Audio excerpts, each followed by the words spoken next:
Season 2 of Netflix's Afterlife expands on the sensitive side of comedian Ricky Gervais.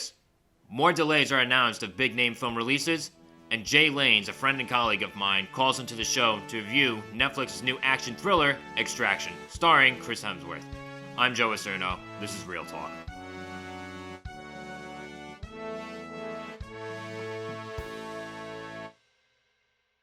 All right, welcome to what I think is now episode 17 of Real Talk. That's kind of crazy to think about. It feels like yesterday that I was just putting everything together and figuring out just how exactly I wanted to do the setup and everything, and just how exactly I wanted to, just get the show up and running, trying to make the final decisions as to whether or not I actually wanted to do this, would it actually be worthwhile. And 17 episodes later, it's definitely been worthwhile, at least in my opinion, doing the best that I can to try and grow and get the show more out there and stuff like that. If you haven't gotten a chance to, or if you haven't yet, just don't forget to subscribe and ring the bell for notifications if you're watching from YouTube, and don't forget to follow on Instagram, Twitter, Facebook as well. All those social media profile pages should be in the description of the video, and same if you're listening on Spotify and Apple Podcasts. The descriptions and tags for all those social media pages should be in the description as well. So, to start out the show today, Netflix debuted this past weekend the next season of Afterlife, the comedy drama series from the mind of Ricky Gervais. All right, season 2 of Afterlife follows a man as he continues to cope with his life after the untimely death of his beloved wife. The show stars Ricky Gervais, Kerry Goldman, Ashley Jensen, Tom Basden, Tony Way, Mandeep Dillon, Joe Wilkinson, and Penelope Wilton. Now, I remember when I first finished season 1 of Afterlife, I was very much satisfied with how the show ended off. And for the time being, I didn't think that it was going to get a season 2. Not because the show was bad. The show was terrific. But I thought that the story was done. I thought that it was wrapped up perfectly.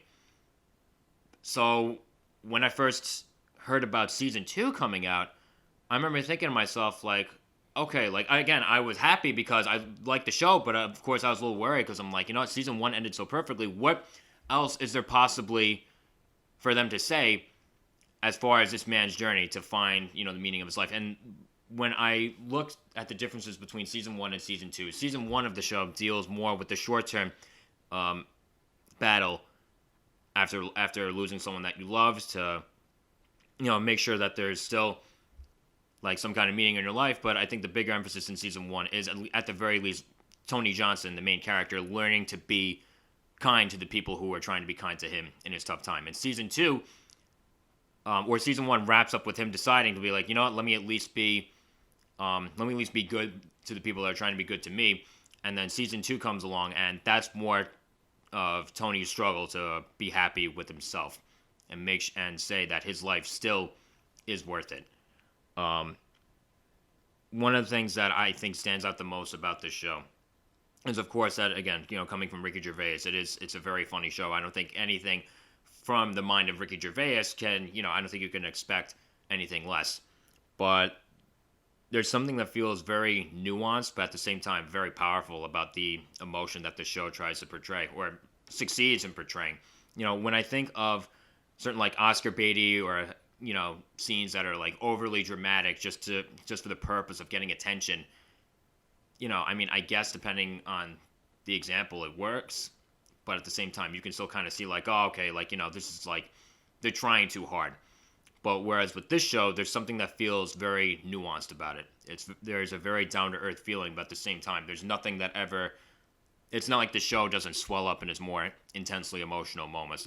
Those moments are still very powerful, and those moments are still moments that stick with me days after finishing the show. I binged the entire show in one in one day. Just shows you how busy I am at the moment. So I think that nuanced but powerful approach to everything that the show is portraying gives it very much a sense of authenticity. Like I said, there's a very down-to-earth feeling about it all. Every person in the show, as quirky and individualistic as they are, they all feel like someone that you can actually meet, someone that you can actually know, from Tony Johnson or to all the other characters in his life.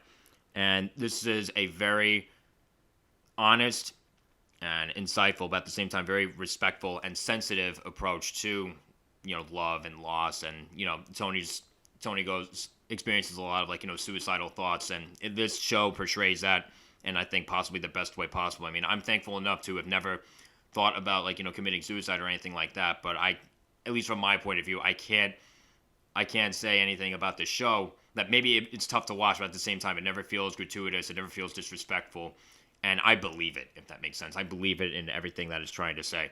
The show is very much the perfect balance between heartbreak and humor. And again, as funny as this show is, I think the moments that stand out more are the more dramatic moments.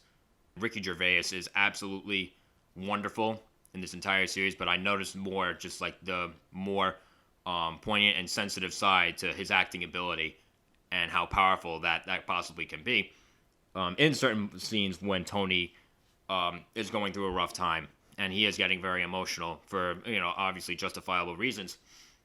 And those are the moments where I was kind of exposed to just what kind of actor Ricky Gervais is. He's very convincing. This season, his performance was a bit more heightened on the emotional end of things, but it works very, very well coming from him. And again, he stars in the show, he directs the show, he writes the show. He is the heart and soul of this show.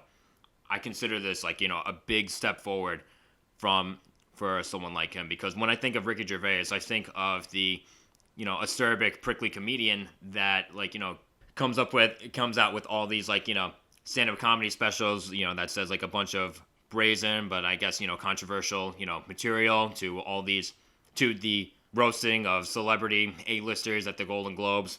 So for him to come out with something like this again shows just how multidimensional people can be.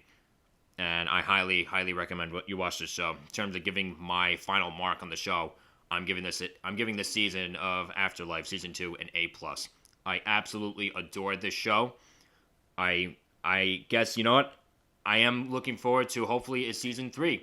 Because again, I was wrong with season 2 as about where can I possibly go from here? And from this season, I learned that okay, his journey's not over yet. At least I don't think it's over yet. I want more, and I think there's more out there. Don't be afraid to comment in the comment section below. Have you ever actually seen any bits and pieces of Afterlife? What did you think of season 1? And more importantly, what did you think of season 2, the here and now, the season that just debuted this past weekend? I really I'm curious to see what your thoughts are on all this. So again, don't be shy. Let's start a debate on this. I want to see what you guys are thinking. So, moving forward, in terms of the coronavirus epidemic, it seems to be on the news wherever you look. But again, it continues to have a big impact on the motion picture industry. But starting off with some bright news, AMC theaters, like I said last week, plans to be open by summertime, and they said more recently, as to a more specific date, they plan to be open in time for big name releases such as Mulan, a Disney live-action remake. I would assume that if that's going to be one of the first films to come out after all movie theaters are done from being closed, I would think that that's a movie that would make a lot of money. I think that would be a big draw to get people to the movie theaters. Same with Christopher Nolan and his next film, Tenet. Obviously an original sci-fi thriller, and the plot details are being kept very, hush-hush at the moment. So, and I think that has the potential to be a big draw. So I really hope that AMC and other movie theater chains and other movie theaters are open in time for these films to debut on the big screen, because I think they need to be seen on the big screen. And keeping in mind with Tenet, Christopher Nolan says that he very much plans to have Tenet be released on July 17th, unless of course the theaters are closed. He's not pushing things back in terms of are people going to want to go to the movies this coming summer? And I respect that very much. I think it's kind of a ballsy move. In terms of, again, I guess on the negative side of things, some more delays were announced. In the Heights, which recently they announced that the film was going to get delayed, but they didn't give a release date. But now they recently did just announce a release date for the film adaptation of In the Heights, and that release date is June 18th of 2021. It was originally supposed to come out in, I believe, June 26th of this year. And I remember thinking to myself, okay, are they going to push this back a couple months? This feels like a summer movie. I was happy that In the Heights was coming out in June. This feels like, a summer movie. So even though I am going to have to wait a bit longer to watch it, this movie coming out next summer, I think, is a good move. Shifting gears to comic book cinema, Venom 2 not only got a title change, but it also got delayed as well. The title got changed to Venom, Let There Be Carnage. I'm assuming, giving a shout out to the film's main antagonist, Carnage, who is a serial killer who happens to just get attached by the alien symbiote, and he's played by Woody Harrelson. I'm looking forward to him. He's one of the only hopes that I do have for the Venom sequel. And Venom, Let There Be Carnage, it was originally supposed to be released in October of this year, but it's getting pushed back to over a year from now on June 25th of 2021. Some more Spider-Man related news. Spider-Man Into the Spider-Verse, which came out in 2018, is a huge, smash success. I don't think it was, which I guess was kind of a surprise, but after I came out of the movie, I wasn't surprised at all. It was a bold and original take on the Spider-Man story, even though, again, I'm not really sure how much of a credible source I am, because I've never picked up a comic book in my life, but I ended up loving that movie, and I think it getting a sequel is definitely well earned. But unfortunately, that sequel was originally slated to be released on April 8th of 2022, but that got pushed back a few months to October 7th of that same year. Shifting, still in Spider-Man, but going over to the Marvel Cinematic Universe, the third MCU Spider-Man film, aka the sequel to Spider-Man Far From Home, just announced that film's being delayed from July 16th of 2021, a few months, to November 5th of 2021, which ironically enough was the original slated release date for Doctor Strange 2. So I guess you can kind of guess where this is going next. Doctor Strange 2 now is getting delayed from November 5th of 2021 all the way to March 25th of 2022. And then, but at least on the upside, the next Thor movie, Thor Love and Thunder, that actually got moved up a week from February 18th of 2022 to February 11th of 2022. Not that big of a change, if I'm being honest, but hey, I guess, if it's getting moved up, that's better news. And I'm kind of looking forward to that one because recent word came out from Chris Hemsworth about the film. He took a look at the script and he said it's one of the best scripts that he's ever read, and that is Taika Waititi at his most extreme. At his most Taika Waititi. And even though I think we kind of have a sense as to what Taika Waititi is, his very quirky and funny personality, his very quirky and funny vibe and way of storytelling, there's still at the same time something very unpredictable about it. So it's something that I feel like I know, but I don't at the same time in terms of what he means when he says Taika Waititi at his most extreme. So I'm very much looking forward to that. Okay, and to end off the show today, I'm joined by my friend and colleague, Jay Llanes. Jay was one of the PAs and screenwriters for a short film that I got to direct this past summer called All I Ask Is, a reunion between two friends that goes sour when bad intentions come into play. And it was a lot of fun, met a lot of great people. And Jay, like I said, he was a PA and one of the screenwriters. Great work from him on both ends. And, Jay, when I was desperately asking, hey, does anyone want to come on their show and, possibly add a different voice to me just rambling on for about an hour about movies, Jay stepped up to the task. So, Jay, I'm very appreciative of that. He's joining us to review the film Extraction. Jay, how you doing today? Pretty good. Doing well. Surviving what's going on in the world right now. And overall, doing all right. Been working on some top secret project and, getting myself busy. All right. So like I said, he's joining us to review the film Extraction, the new action thriller that was a direct release from Netflix, debuted this past weekend on April 24th. And the film follows a black market mercenary as he's tasked with rescuing the son of an international crime lord. The film is directed by Sam Hargrave and is based on the novel Ciudad, I hope I'm saying that right, Ciudad by Andy Parks, Joe Russo, and Anthony Russo, and is scripted by Joe Russo.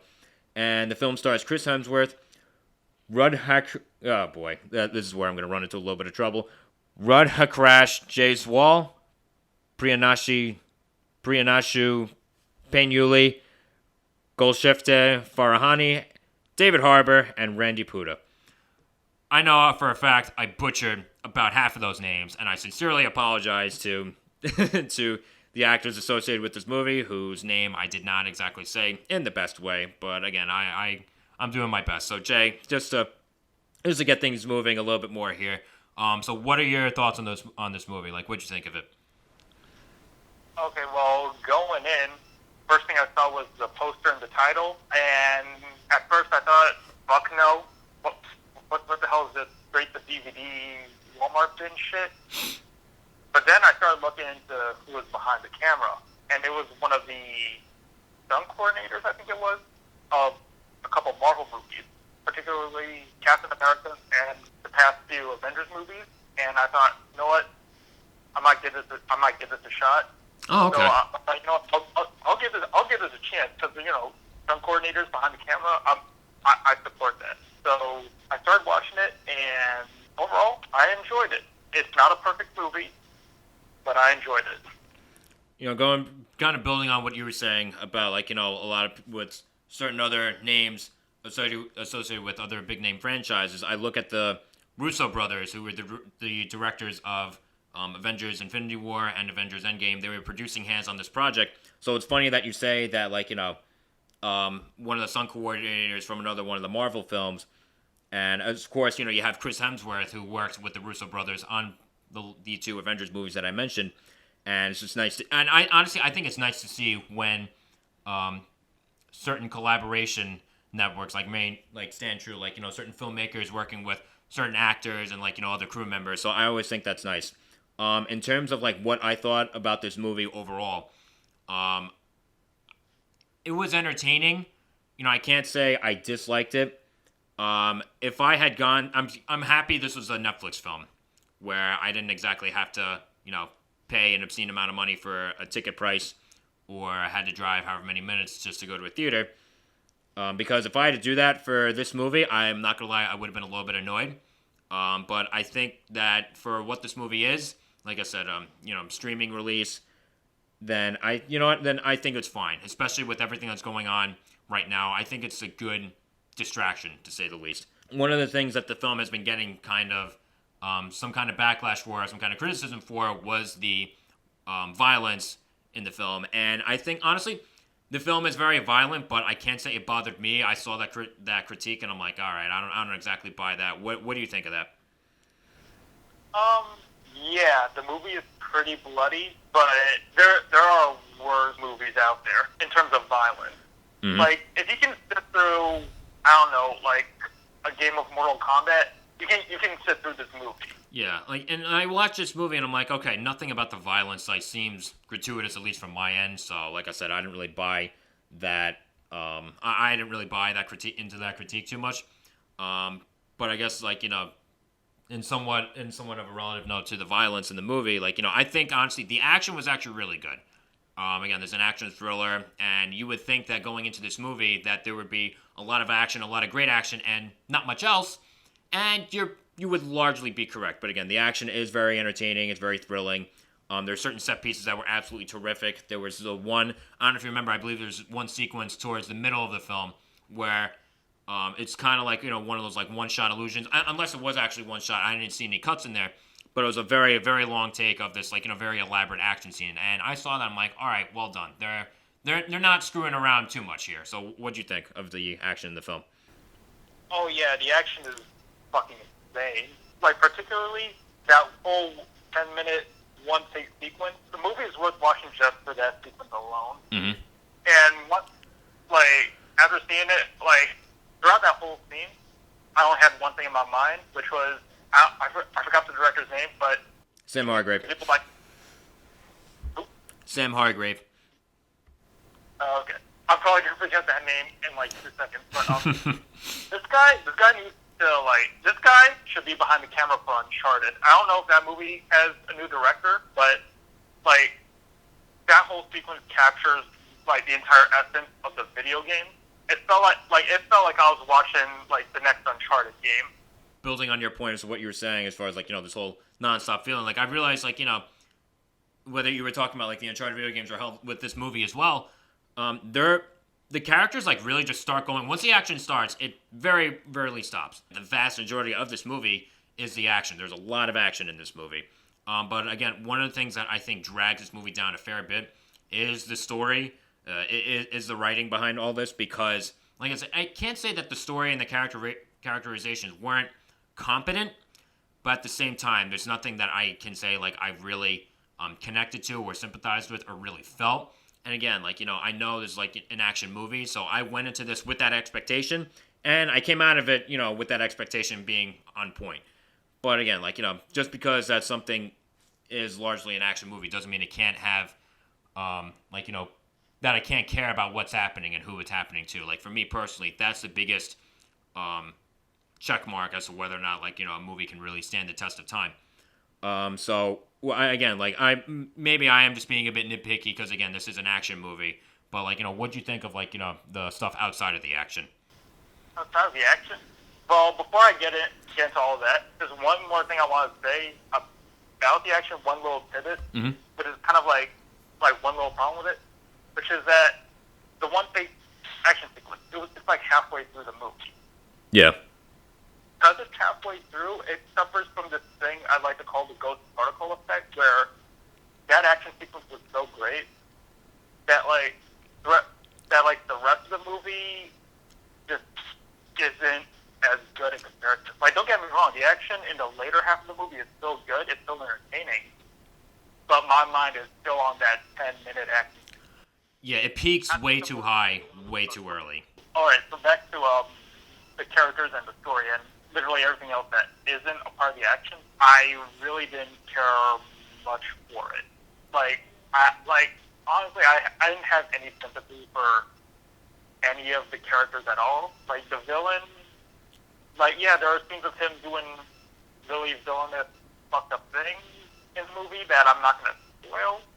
And don't get me wrong, they're all messed up, but at the end of the day, he's a generic bad guy. Yeah. And Chris Hemsworth, there's this whole scene, in the later half of the movie that's supposed to be, the whole reveal of his backstory. And honestly, I felt nothing. It felt like they were trying too hard to give Chris Hemsworth this, Oscar reel moment. Mm-hmm. That's really what it felt like. And I didn't feel anything. Yeah, no, and again, I agree with you when you say that, because, I didn't really feel much either, and again, I don't think that's necessarily the fault of Chris Hemsworth, because I think from an acting and performance perspective, I thought Chris Hemsworth, I thought he was good. I thought, I think he's a great action star, and I think there is kind of, a gruff intensity that he brings to the role again. I think he did the most that he could do. But again, he wasn't given too much to work with, unfortunately, on that end. If I had to grade this movie, again, all things considered, the action is great, but at the same time, I think the things that matter most to me kind of falter a bit, but at the same time, this was still an entertaining film. All things considered, I'm giving this a 74. So I don't know, how much you agree with that, but again, trying to weigh out all the factors that went into making this movie. Obviously there's some things about it that shined more than others, by far, but again, I'm giving this a 74. Okay. Well, I'll give it a 75. Trying to one-up me there, aren't you? 75 to 74. You had to one-up me there, didn't you? Right. Yeah. Basically, if you're just expecting, a fun, mindless action movie. Yeah, that's a great way to put it. Jay, again, thank you very much. Thank you very much for coming on here today. I really appreciate it. Thank you so much. And again, just to cap things off, don't forget to follow, subscribe, hit the bell to get notifications on new upcoming updates. And yeah, just like that. I know it's a bit of a briefer show today, and to be honest, I don't think that's so much of a bad thing. I'm trying to trim things down just a bit more. So again, thanks for tuning in. I'm Jojo Rabbit. This has been Real Talk.